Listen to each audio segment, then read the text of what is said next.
ஜெய்வராகி அனைத்து பக்தர்களுக்கும் வணக்கம். வருகின்ற 4/7/2026 சனிக்கிழமை அம்மாவினுடைய தேய்பிறை பஞ்சமி பூஜை. எண்ணிலடங்காத கவலைகளும் மற்றும் எண்ணிலடங்காத பயத்திலும் உள்ளவர்களுக்கு சனி திசையால் பாதிக்கப்பட்டு எடுக்கின்ற காரியமெல்லாம் தடையாக உள்ளவர்கள் அன்றைய தினம் அம்மாவினுடைய வழிபாடு மிகவும் சிறப்பு மிக்கவையாக இருக்கும்.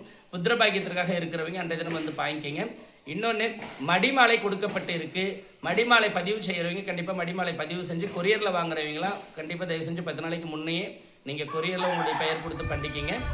அன்றைய தினம் மாலை 6 மணிக்கு அம்மாவிற்கு அமிர்த தைலம் சாத்தும் நிகழ்வும், 7 மணிக்கு அபிஷேகமும், 9 மணிலேருந்து 11 மணிக்குள்ள அம்மாவிற்கு சர்வக்கூடி மங்கள ஆராதனை நடைபெற ஆரம்பிச்சிடும். அச்சமயம் தீராத குழப்பத்தில் உள்ளவருக்கும் வாழ்வில் வழி தெரியாமல் உள்ளவருக்கும் இந்த மேச்சேரி தாய் மிகவும் உறுதுணையாக இருப்பாங்க. எங்கே எந்த விஷயம் நடந்தாலும் எதையும் மனசில் போட்டு கவலை கொள்ளாமல் இவ இருக்கிறது உண்மை அப்படின்னு சொல்லி முழு நம்பிக்கையோடு இவளுடைய சன்னிதானத்தில் யார் வந்து நின்று அம்மா என்று கூப்பிடுகிறோமோ அவர்களுக்கு முழுமையாக அருள்பாலிப்பார் ஜெய்வராகி.